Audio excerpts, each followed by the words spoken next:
All right, and we're live, everybody. Hello, hello, hello, and welcome to this VC Lab webinar. This is a webinar that's designed to be an info session to answer any sort of questions that you may have about the upcoming Cohort 8 of the VC Lab program. The early admissions deadline is this weekend. It's on Sunday, so get your applications in before then. Folks that get them in before the deadline, we just have a lot more time to review them, right? And so there's quite a lot of folks that applied to this cohort, so it just gives you a higher probability of success. So make sure that you get that in if you haven't done so already. My name is Mike Suprovici. I'm the head of acceleration at VC Lab. I'm also joined here by Adeo Ressi, who's the CEO of VC Lab. Hello, everybody. Hopefully, we're going to get to know each other more over the next few weeks and months as you apply and enroll in Cohort 8. Cohort 8 will run from August until December. And the goal is to have many of you complete a first close or a closing in 2022. Some of the participants of Cohort 8 will need a little bit more time, so I anticipate they will close in the first quarter of 2023. So if I were to take an estimate, I would say roughly 20% or 30% will close in Q4 of 2022, and the rest will close in Q1 of 2023. That's at least the goal with Cohort 8, and it's going to move quickly to get you to a closing quickly. Mike, let's just do a brief introduction of ourselves. Then I'm going to take you through an overview of the program, and we'll answer questions that you have. So, Mike, do you want to start with the background and then? Yeah, hi, everyone. So prior to VC Lab, I managed portfolio at Founder Institute. I had a portfolio of over 5,000 companies, and the number one thing I did is just try to help them raise capital. And really, this is how the genesis of VC Lab started, because Founder Institute's very large, 200 cities worldwide, and it was really challenging for founders, particularly outside of major funding ecosystems, to raise capital. And that's how the whole program started. We said, maybe we can fix this by creating more venture capitalists. Also, together with Adeo, I had raised 13 funds internally at Founder Institute. And so we took this methodology and process and started applying it to the Accelerator. The Accelerator grew beyond any of our expectations. And here we are. Both Adeo and I are working on the Accelerator now exclusively. And, I'm here. I've helped over 100, if not hundreds, of new managers close their funds in the last few years. And I'm happy to share my knowledge with you as well. Yeah, so Mike and I actually did more like 14 funds, because we did sort of one fund together as we were stopping to work at Founder Institute day-to-day and starting to work at VC Lab day-to-day. I've done additional funds on top of that. And just in terms of my background, I've been in the tech ecosystem for roughly 28 years now. Half of that time was spent building tech companies. I was fortunate to have two separate unicorns, two separate billion-dollar companies by the time I was 30. And then after, I really worked on the tech ecosystem and investing ecosystem. So I started something called the Funded, the Founder Institute, VC Lab. I drafted the first Safe Note, created the FAST agreement. So I've been very active in trying to improve the tech ecosystem for everybody and make it an overall better place to launch and build companies that will make the future brighter. I want to talk to you today about VC Lab, and then take your questions that you can ask about VC Lab, starting a fund, pretty much anything, and Mike and I will do our best to answer.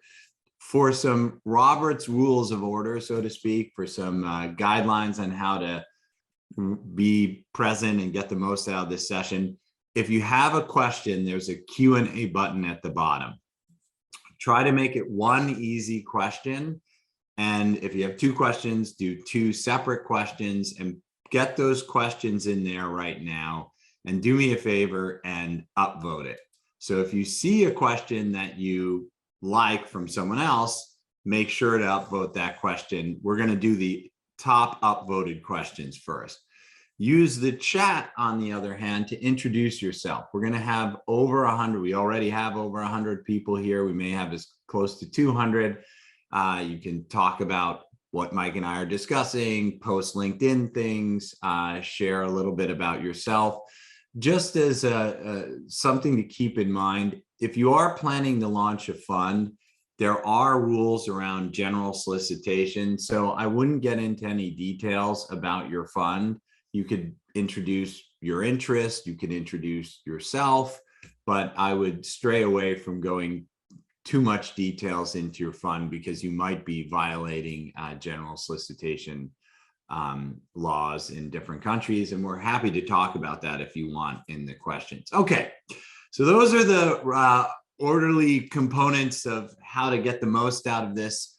It's going to be an amazing hour with Mike and I here. Let me tell you a little bit about the VC Lab Accelerator.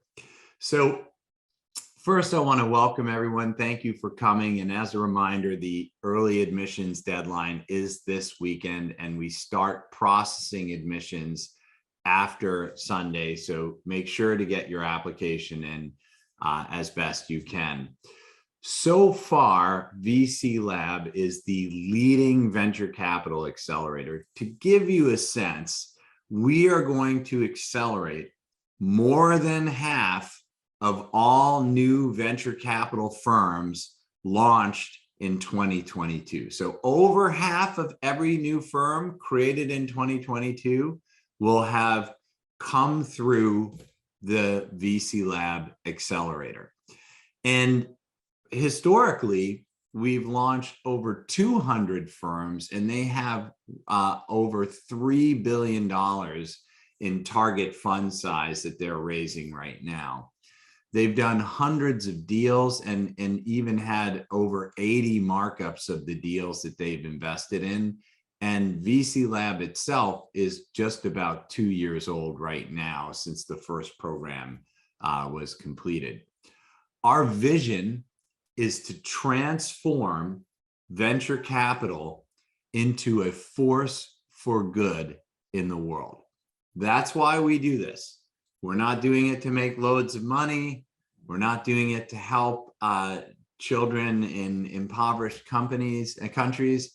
We're doing this to transform venture capital into a force for good in the world. And if we succeed in doing that, that is all that matters to everyone on the VC Lab team.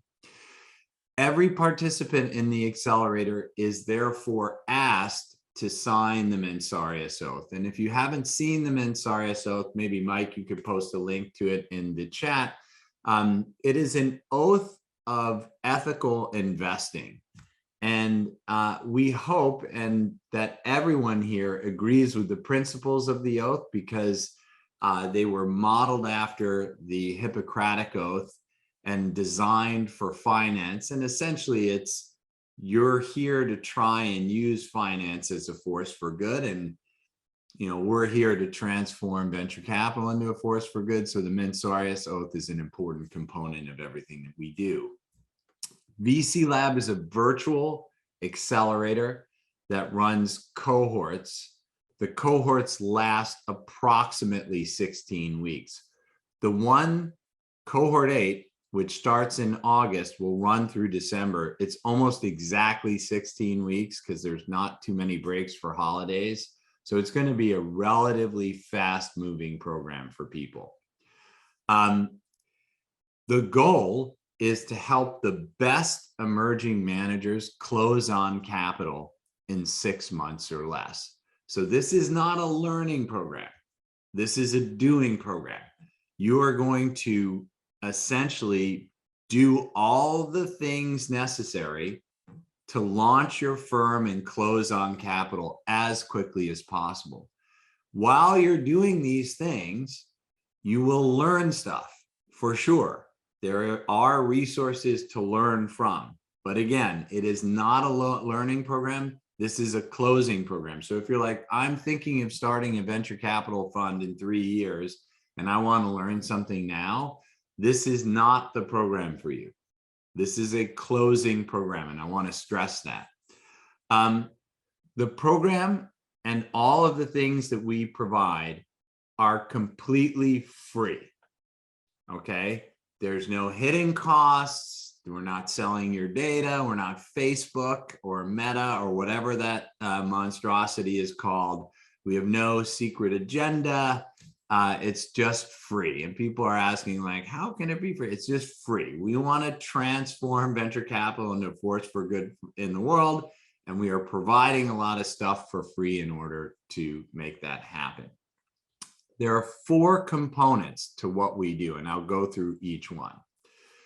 There are weekly sprints to build your fund, and the program will give you them each week for 16 weeks, and sometimes there are breaks, as I mentioned, so that every week you sort of know what you need to do to build your fund. And I can show you a diagram of roughly what they are, but on a high level, in the first month, you're working a lot on your thesis. You also do some deal warehousing and teamwork, but it's primarily thesis. In the second month, you're going to primarily build out your materials, your pitch deck, etc., and you're going to start pitching limited partners to make sure that everything you've worked on to date is good. In the third month, you're going to build out your model and really ramp up your pitching to limited partners so that you're getting to 10 to 20 limited partner pitches per week. And then in the final month of the program, the 4th month of the program, you're going to take all of the interest that you've secured from limited partners and begin working on your closing. And so, as I mentioned, a double-digit percentage of the people in cohort 8 will actually close during the 4 months, and then a few will require a couple months extra, so they'll close in Q1 of 2023. Beyond this curriculum, which takes you to a close, you'll have sessions every week. There's an AMA session where you can ask Mike and I any question on your mind. And then there's a second mentoring session where we bring in top experts in whatever the subject is for the week.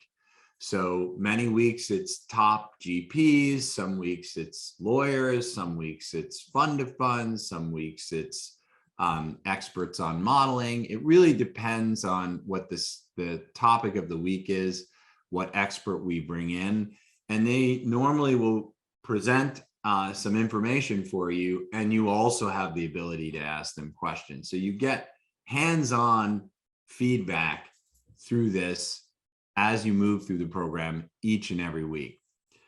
Next, we have a very vibrant community with over 1,000 general partners in a Slack group, and you can ask anything at any time and usually get multiple answers within 24 hours.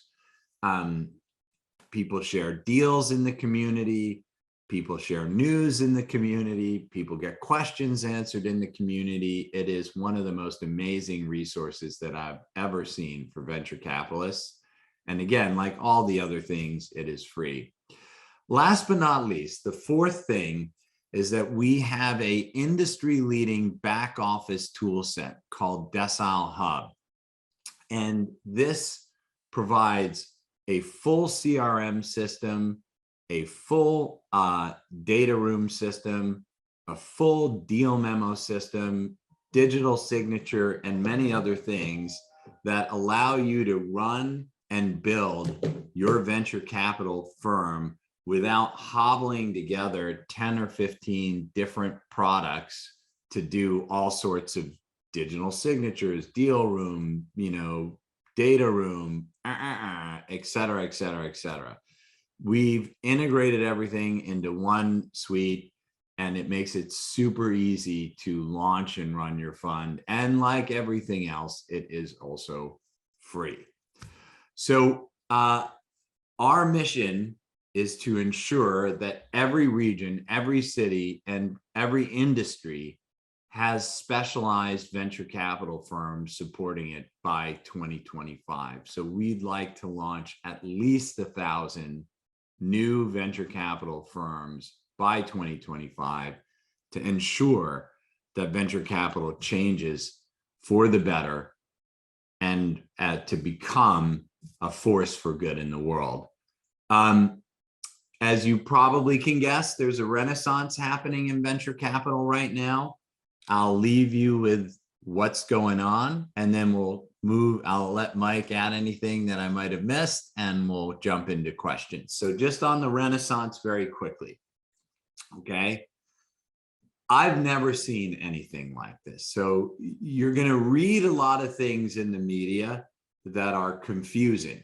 And frankly, most of it is wrong. So we're on the ground. We've launched more than half the funds this year, and we're probably going to launch more than half of the funds once the year is over. We might even launch as many as 60 to 70% of all funds this year. So it's safe to say that I know what's going on in the industry. Okay. So number one, venture capital has been the top performing asset class and continues to perform extremely well in this strange market fluctuation that happened after the pandemic. So limited partner money is flowing into the asset class. Number two, on the whole, valuations are down, which is a good thing, right? Higher valuations means a higher bar to get a multiple. Lower valuations, lower bar to get a multiple. So the lower valuations that are happening in the industry, probably long overdue and are great for investing. On top of that, there's massive disruptions happening in the world today because COVID ended, a lot of industries have been disrupted, et cetera, or the pandemic ended, COVID's still around. But to make a point about this, lots and lots of industries are being disrupted right now, which is great for venture capital. There's a great resignation on top of that, which means that top people from top companies around the world are quitting their jobs, and some of them are starting companies, many of them are joining companies, many of them are joining startups, and this has created an unparalleled talent pool available to investors and to companies, particularly startups. So these forces and others, which I'll spare you, means that there is a venture capital renaissance happening right now like never before. Most of the people, plus just to remind everyone, venture returns when there's a downturn are considered often the best in history. Every kind of market turmoil in the past has like markets go down, venture returns go up. That's like a historic pattern for as long as there have been venture capital. So it's really, really a renaissance period right this moment in venture capital. And I can't imagine a better time to start a venture capital firm. It does not mean it's going to be easy. Starting a venture capital firm is hard. It's one of the hardest, if not the hardest thing that you can do. But if you are ever thinking to do it, now is the time. Mike, some thoughts, and then we'll go through questions. So I want to emphasize that the program is designed to help people launch enduring venture capital firms, not funds. Okay, enduring venture capital firms, not funds. Okay, so if you are interested in maybe launching a syndicate or a little fund on the side or something like that, maximum respect. This is not to say that that's a wrong approach. It's just that this program is not really designed for that. We want people that want to launch the next generation venture capital firms. They're going to be doing this for the next 10, 20 years, you know, providing value, launching a series or a family of funds over the course of their career. And everything that we do in the program is basically designed to kind of help you scale and accelerate that process so that you can have the best shot at success, right? So I just want to make sure that we're in maximum alignment, especially if you're considering applying, because, you know, we want to create a program that's, and a great experience for you. So I'll leave you with that. I noticed that there's some folks that are adding questions in the chat. We're not really monitoring the chat right now for anything like that. I might post some articles or something like that there, but we're looking primarily at the Q&A. So if you have questions for us, open up the Q&A button there at the bottom of your screen, pop a question in there. upvote the questions that you like, and then we're happy to go ahead and answer everybody's questions as much as we can. And I can run over a little bit. So if we did, and we'll start kind of slow and move faster as more questions come in, answering them. Okay, let's get going on the questions. So Ivan asked, what are the top 3 reasons why previous participants in cohorts 1 through 7 failed to launch a VC fund? So we're in the middle of cohort 7 right now, so I can't discuss cohort 7, 1 through 6, but there's quite a few, right? So number one, sometimes people realize that maybe this is not what they want to do with their life. And that's a perfectly great outcome, and the experience enables that, right? So that's perfectly fine. Number 2, oftentimes the thesis did not match like what the market was. So, you know, maybe the LPs didn't care too much about the thesis, or maybe they weren't the best person to execute on the thesis that they wanted. And I would say, and then Abdul, feel free to give your top 3 reasons. I would say perseverance, right? This is a very difficult endeavor. The average in a GP pitches 300 to 500 people to close, and most of those are no's, right? And that's a pretty difficult thing to kind of deal with. And so, you know, a lot of folks maybe say, hey, this is not for me. Yeah, I don't know if it's different than what you're saying. It probably falls in the 3rd category. It's super hard to launch a fund. It takes a lot of time. So many people are like, oh, I have a job, I'm gonna launch a fund, and like, maybe for a month or 2, you can play around on the side with a venture capital fund and make some progress. And you're like, whoa, I'm making a lot of progress. But then as you get closer and closer to closing, the stress and the time goes up. And then they're like, I can't do this, right? It's too hard. It's too stressful. I can't quit my job right now or whatever. So like, it's super, super hard to close a fund, everybody. So you must close to be considered an alumni of VC Lab. You can't finish the program and be like, I finished, and not close, then you're not an alumni, okay? And we actually remove people that don't close. So if you don't close your fund, we remove you as an alumni of the program. We give you some time, of course, because some people need more than even a couple months after the program, but our goal is to give you every tool and piece of advice, etc., to close in 6 months or less. But it's really, really hard to do. Now, I'll tell you a story just as an FYI. So we're actually closing a fund today. We're filing the Form D today. And so, you know, I'm happy about that. We followed the program ourselves, and we did it in roughly 3 months. Okay, we took the methodology we actually followed cohort 6 and cohort 6 just graduated. We started a little later because cohort 6 was enormous. So we couldn't actually do the fund of funds and cohort 6 at the same time, that the fund that we were launching. So we waited. So we started a few weeks after cohort 6 started, but we followed everything that cohort 6 did, and we closed in 3 months. So it works if you follow it. And, you know, technically, you know, all of us are busy. So we were able to do it while also running the company and running the cohort and other things. So it is possible to do, but it's definitely super hard. Let's keep going with questions, Mike. What is the average funds raised by a first-time emerging VC firm after they go through the Accelerator program? So yeah, I'm happy to give all these answers. So we're over 50% of the global market. So there's a difference between emerging and new managers, but the average fund size of VC Lab is equal to the average fund size of the market. And it's roughly, I didn't look at the most recent data, but it's like between 16.5 and 18 million. And it varies a little bit by cohort, between 16.5 and 18 million average fund size. Now, we've got funds that are 25 million. We've got funds that are 100 million, but we recommend that all new managers start with an incredibly small fund size. We're ourselves closing only a $5 million fund for Fund 1. Now, it will be oversubscribed and we might go to 10.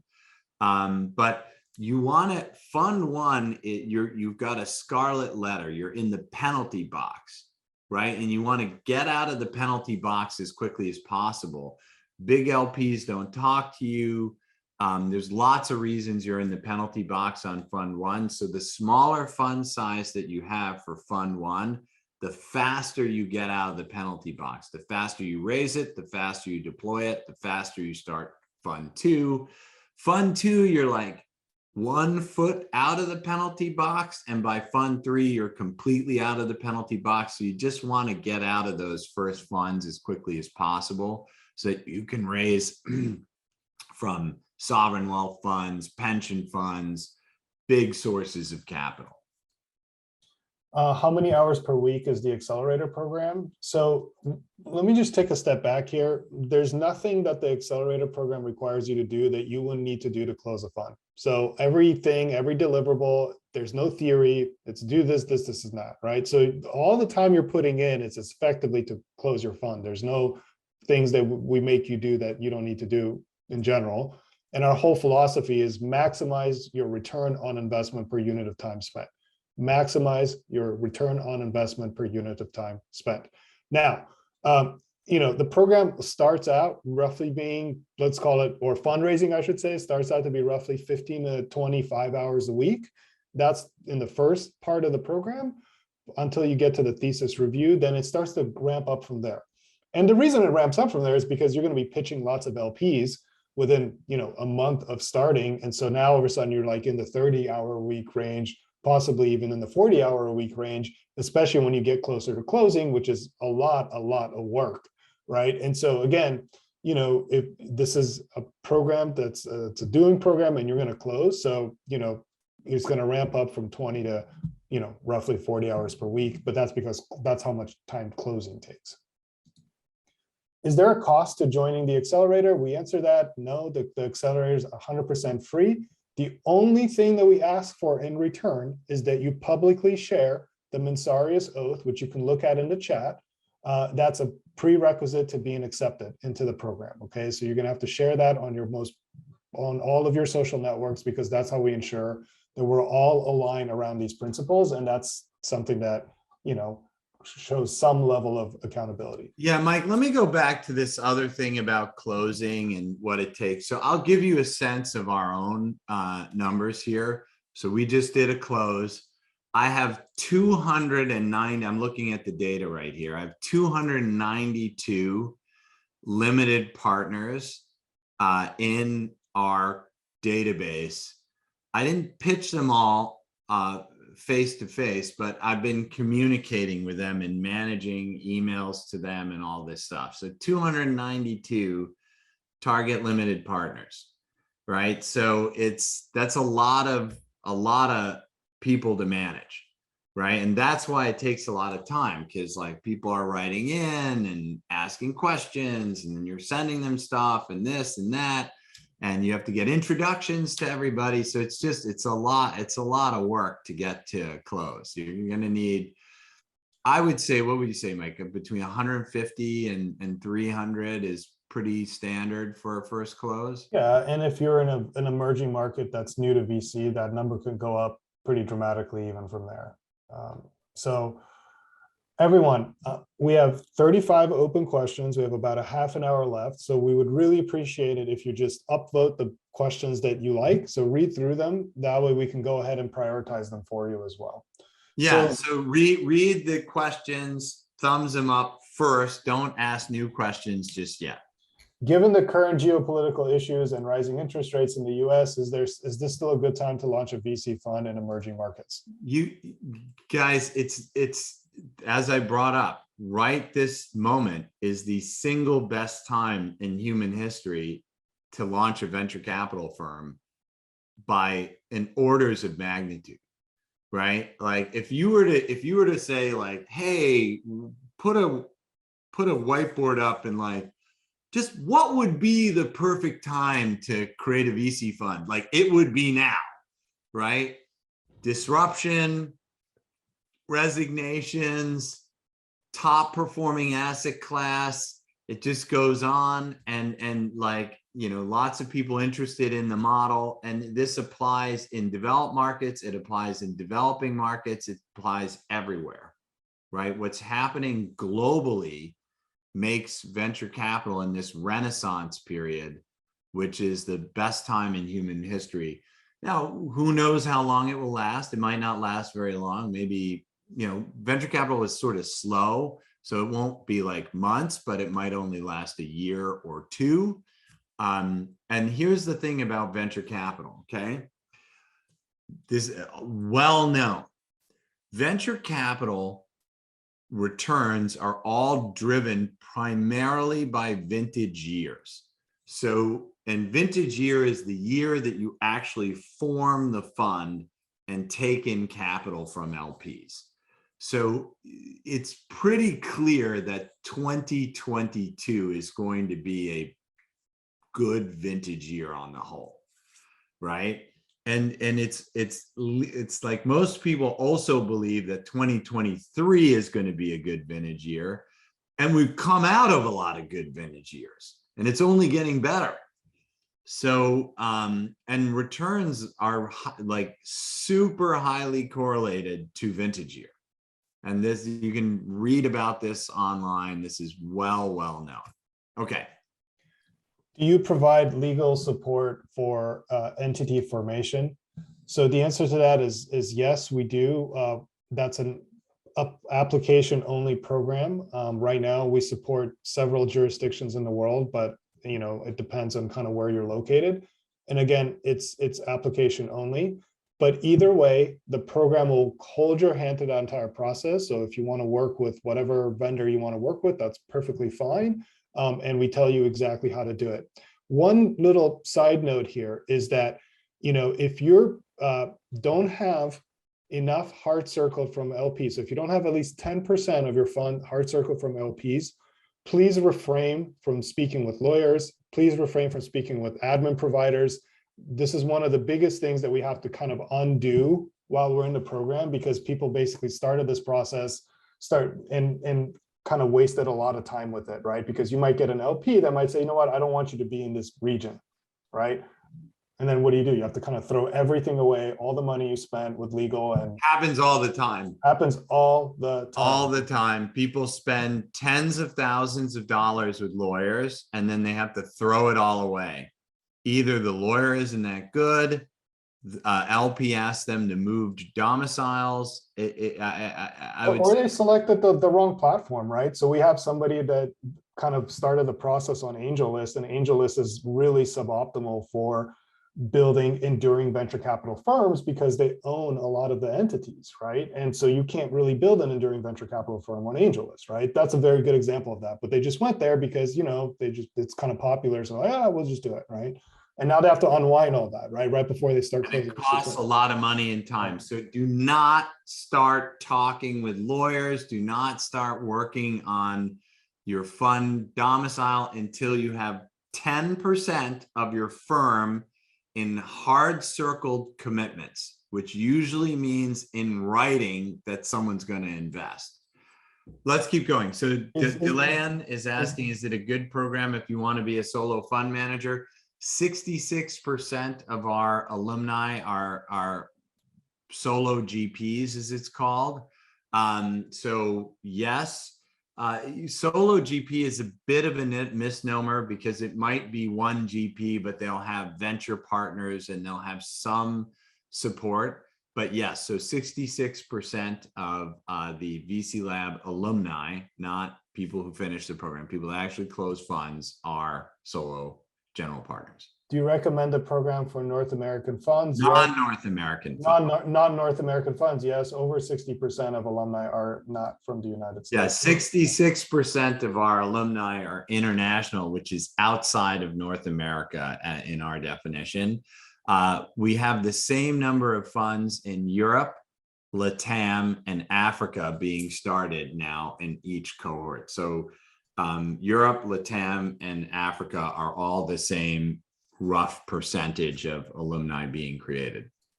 Is there a minimum capital or percent desired funds a GP should have before approaching LPs?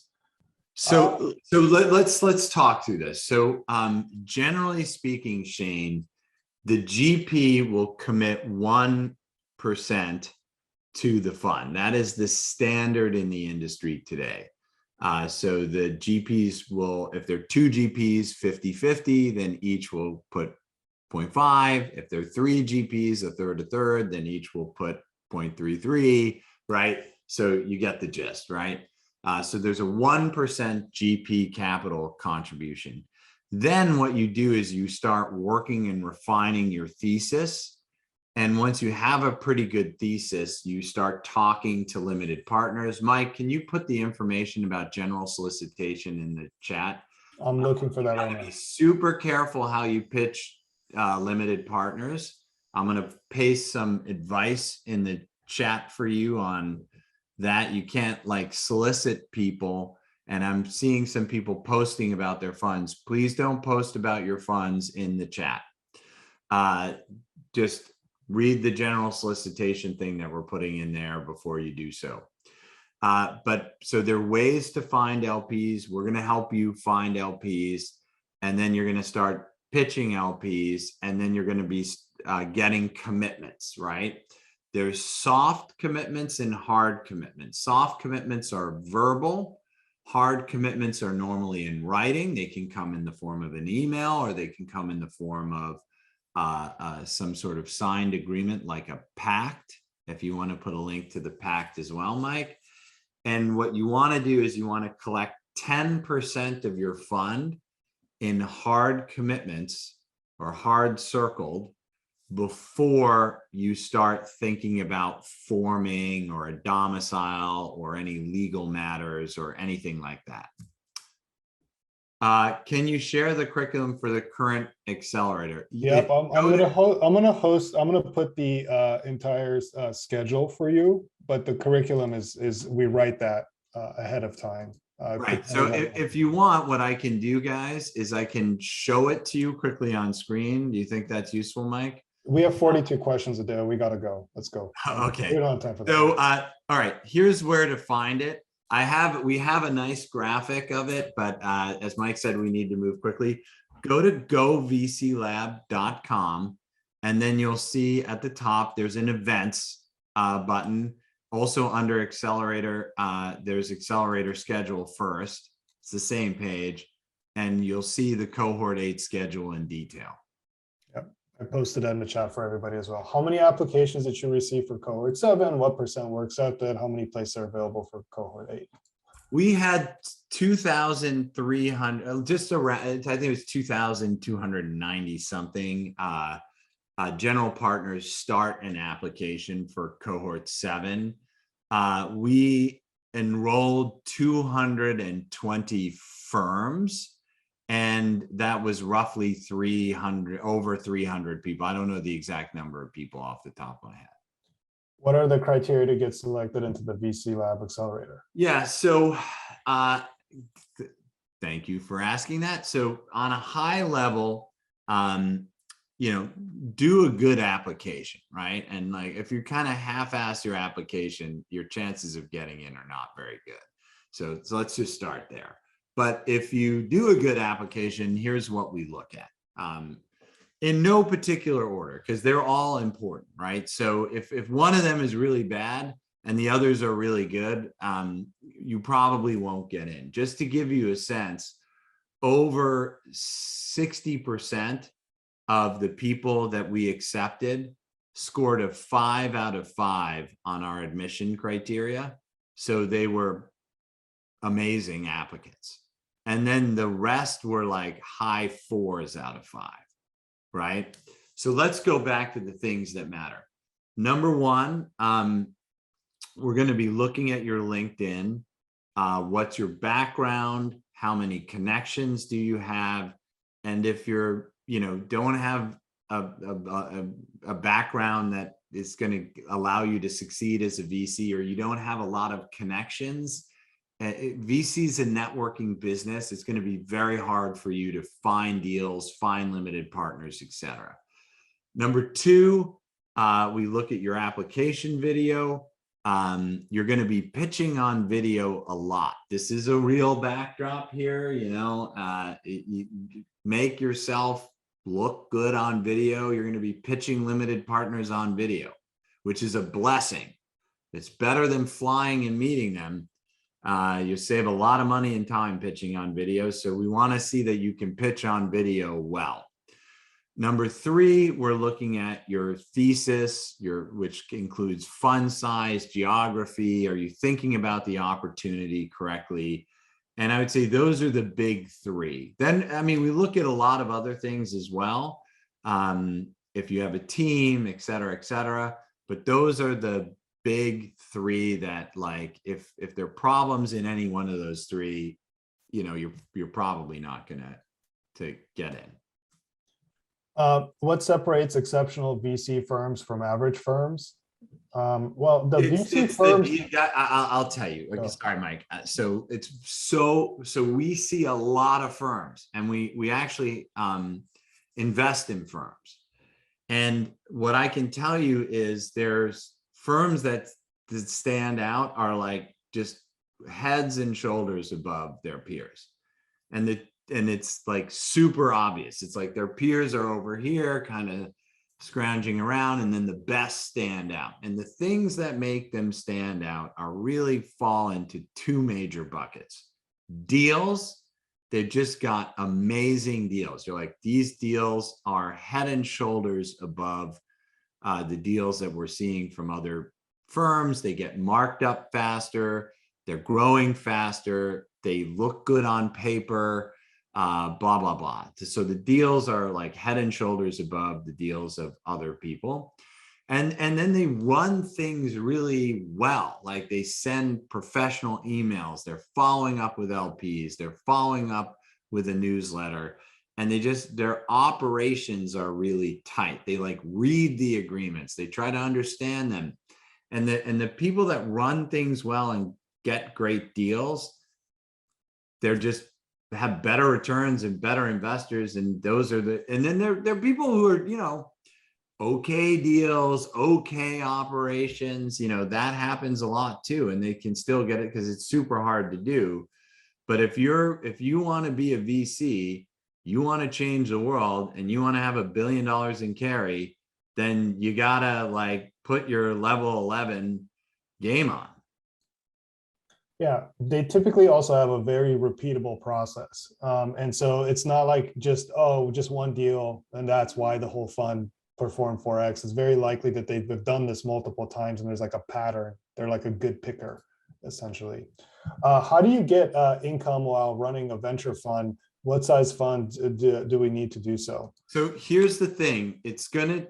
You make some money on fund 1, but you only really start to earn a living when you launch fund 2 and preferably fund 3, right? So that's why, again, we want fund 1 to be relatively small so you can get through it faster and then get on to fund 2 where you can start to make a living. So, basically at a fund size of 10 million or less, which is what we recommend for fund 1, most people are not making enough money to live on. So they will supplement their income by doing some consulting, or they'll have some savings that they're using. They quickly raise and deploy fund 1. They move to fund 2 very fast, and then they can, at that point, become a professional venture capital. And then by fund 3, you start building out a team and all of the like. What are the startup costs of launching a fund, and can these be financed from funds raised? It doesn't cost anything to launch a fund. Funds, you have out-of-pocket expenses, but there's something called organizational expenses when you set up a fund, and those are paid by limited partners. So all the costs of setting up the fund are, with a cap, are paid by limited partners. Now, you do need money to live on, and you do need some other things. And you need to invest in the fund too. Right, and you can finance some of that by selling a position in the GP. A fund has three entities, a manco, a GP, and an LP, and you can find investors in the GP, though that's not the easiest thing to do, but that's one way to finance it. What is the minimum skill set you're looking for someone to join a cohort? Should they have had VC experience? I mean, most people that are in the cohorts don't have VC experience. Okay. I mean, you know, there's definitely quite a lot of like angel investors that said, hey, I want to build an enduring business out of this. And we do have some folks who have transitioned from their current firm to a new firm, but no, you don't, that's not, the majority of people don't have like classic VC experience. Do me a favor, everybody, read the Q&A, use the thumbs up and upvote things so that Mike and I can get to the most popular questions. We're going to try and get through all of them, but we want to get through the most popular ones first. Okay. If you're targeting a $5 to $10 million fund, what are the trade-offs of being a solo GP versus multi-GP fund? Do you see a preference with LPs right now? Look, you shouldn't do a fund with somebody that you don't know extremely well. This is a 20-year, right? This is a 20-year commitment. So it's not even a trade. It's not even a trade-off in a way, right? Like if you don't know this person really well and they're not want to do this with you for the next 20 years, you should just go solo, start testing people out, and maybe bring them into like the next fund. And as far as LPs, it doesn't really matter. There's quite a lot of LPs that actually prefer solo GPs because there's no risk with teams breaking up either, right? So both work just fine. Leia's asking, do we give priority to referrals from VC Lab alumni? And the answer is yes. If you're referred by an alumni and that it's a particularly good referral and you mention that in your application, that counts a lot.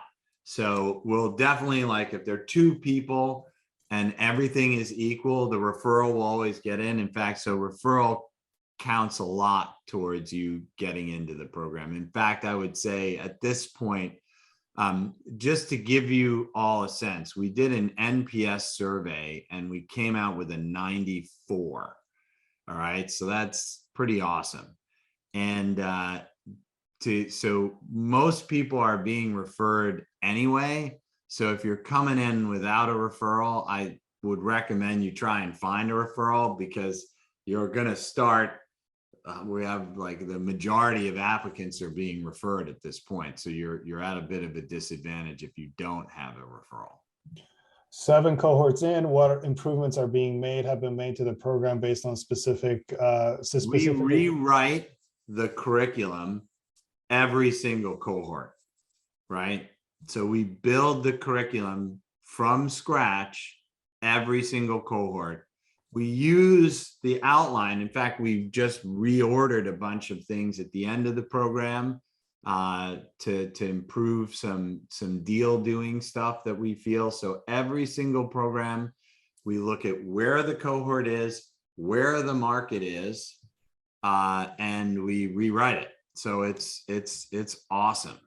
That's how you get a 94 net promoter score. In addition to that, all the tools and services are community driven.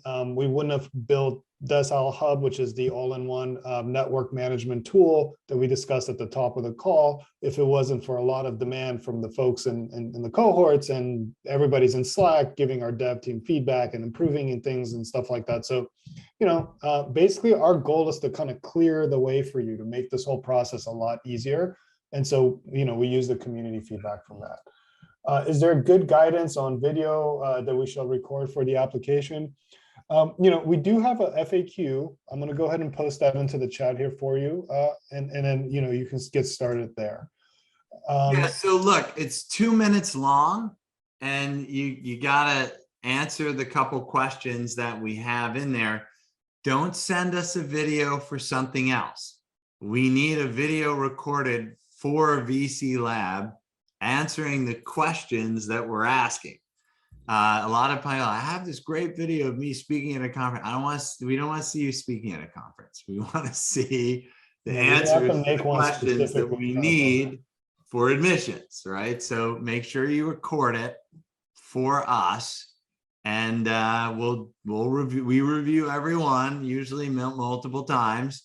Yeah, so just make it the best that you can be. Like, listen, if it's taking you 5 and 6 and 7 takes to do it, that's not a good thing, right? You should kind of find what you want to say, and you should be able to record it and have it done in maybe 2 takes, preferably 1, right? Because we're like, you're pitching us like you're going to be pitching an LP, and we're asking you pretty easy questions, so make them count. There's 3 questions about applying as a solo, and should I do it now while I'm looking for a partner? Yeah, just do it now. A lot of times going solo is better anyway, because if you don't know the person really well, you shouldn't work with them anyway, right? So just go for it. You know, and then is this same thing with this ideal number of GPs? There's no ideal necessarily number of GPs, okay? What is the optimal number per person that you'd recommend for a fund? You know, since the management fee is small, you know, and we have like 4 GPs.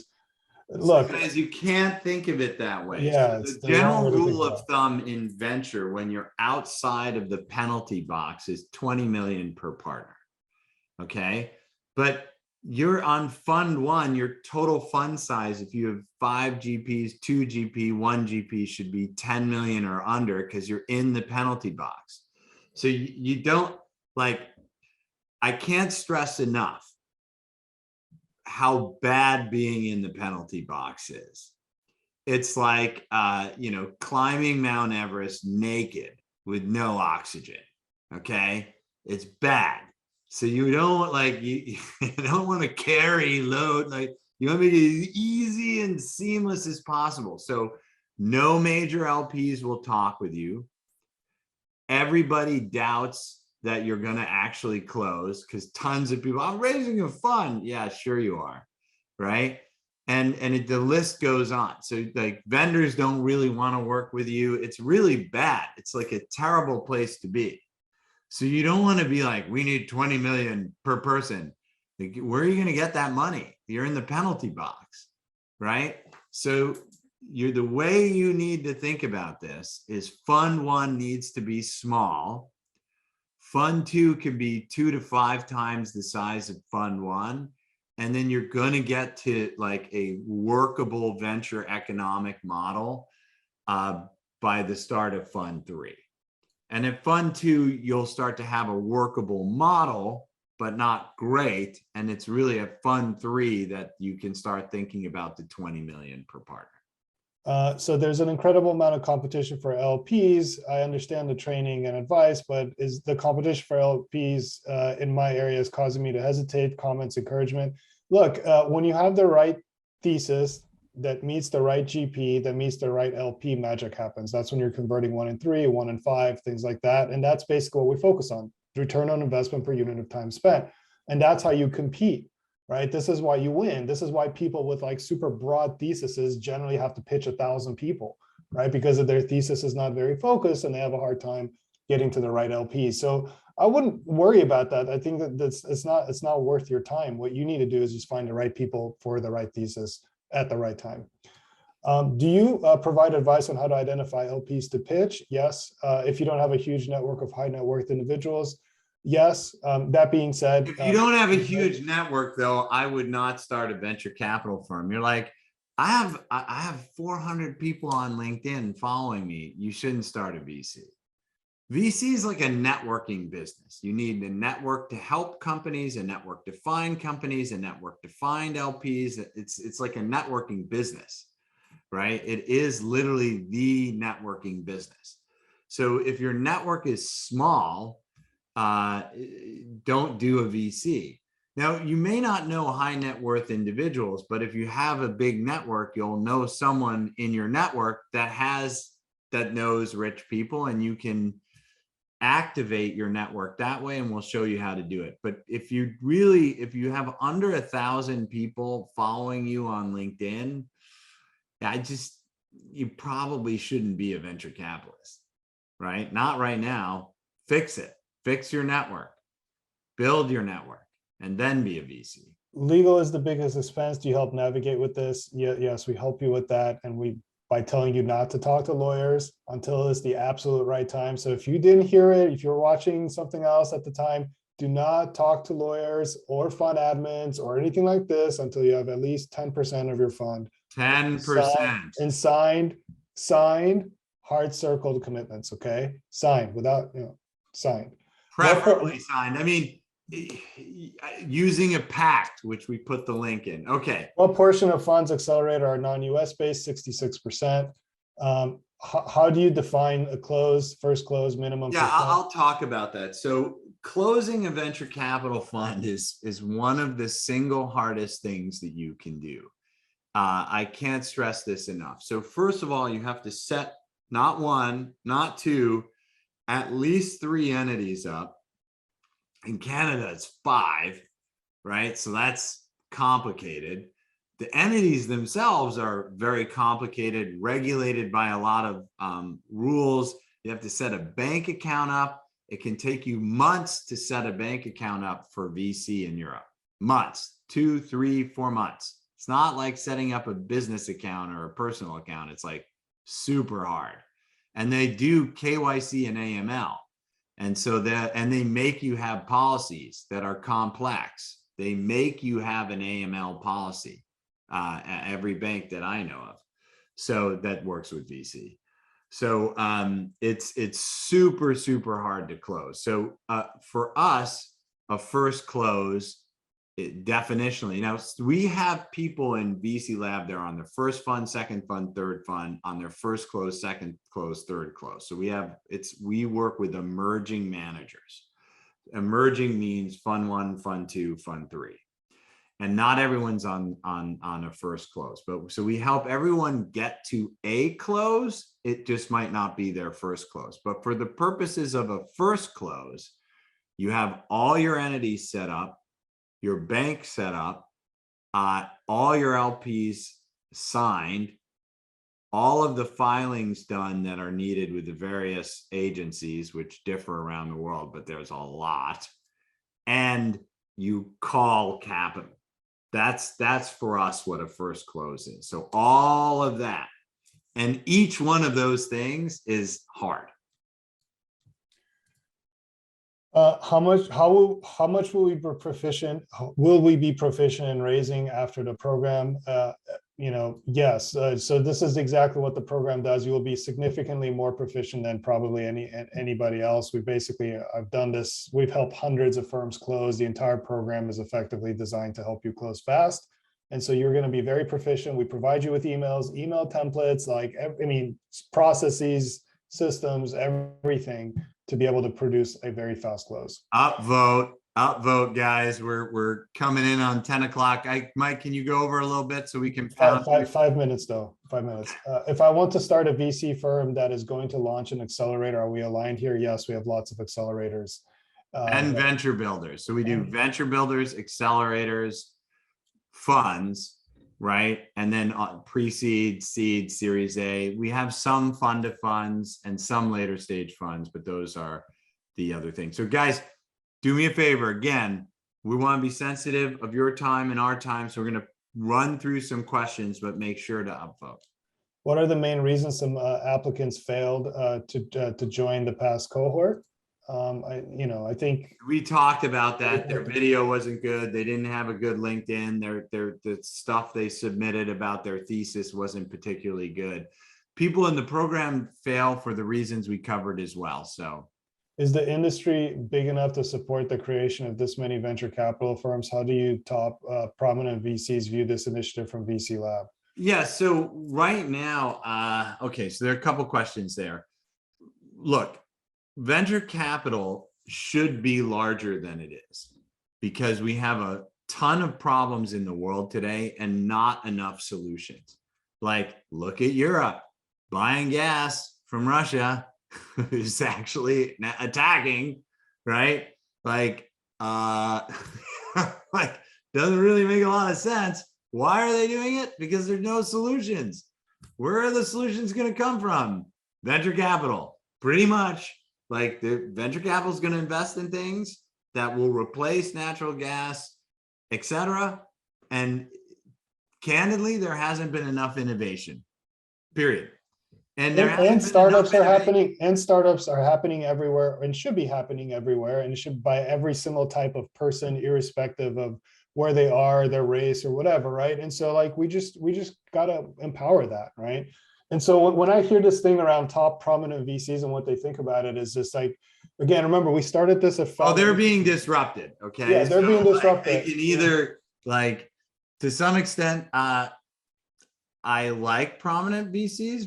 Many of them I know, like we have lots of top decile VCs in the program. I have nothing against them, but their industry is being disrupted by us.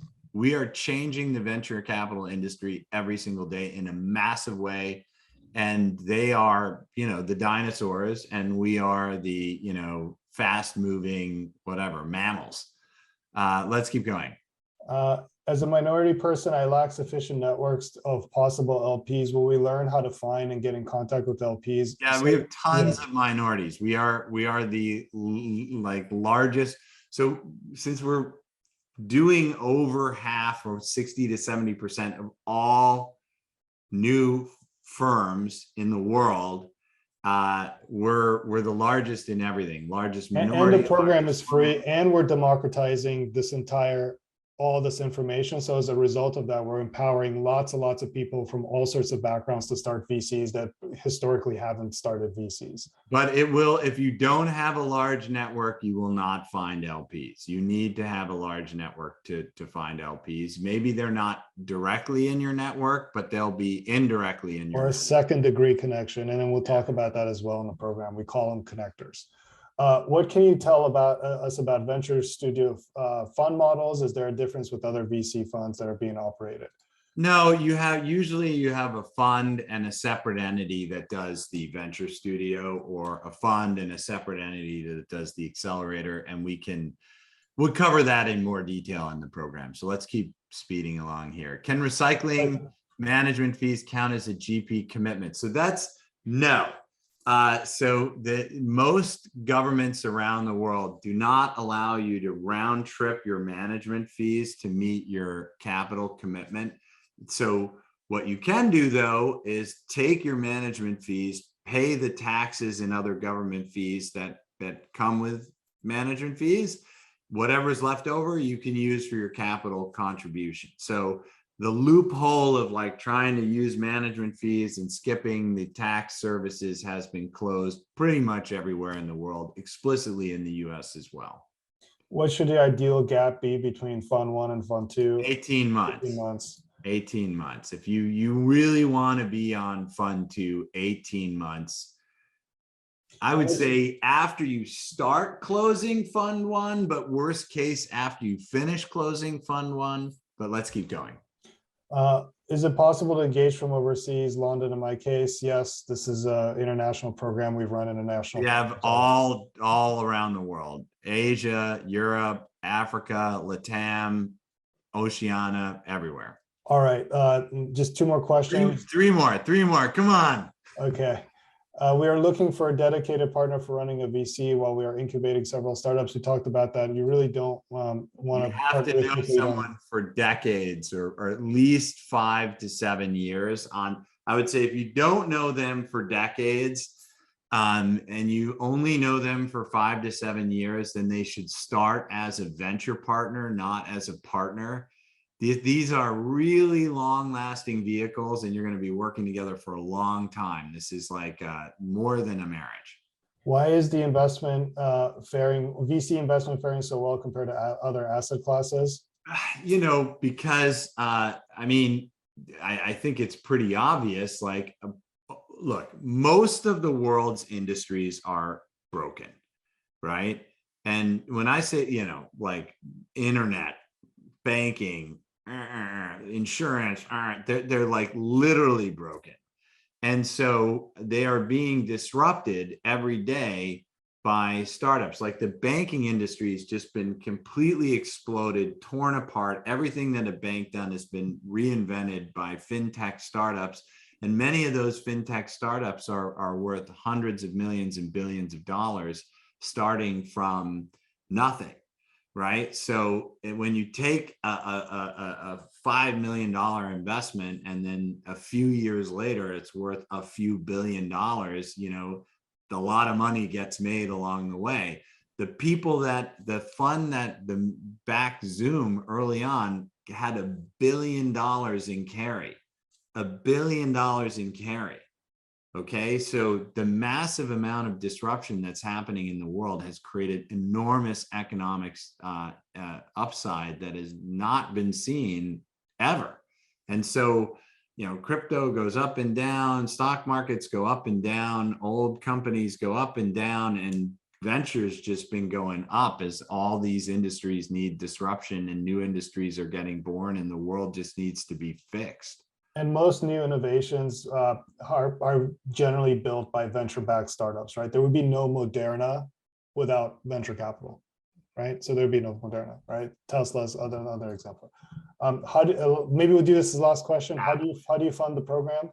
Yeah, so we have a business model. Believe it or not, it's not like everything is free.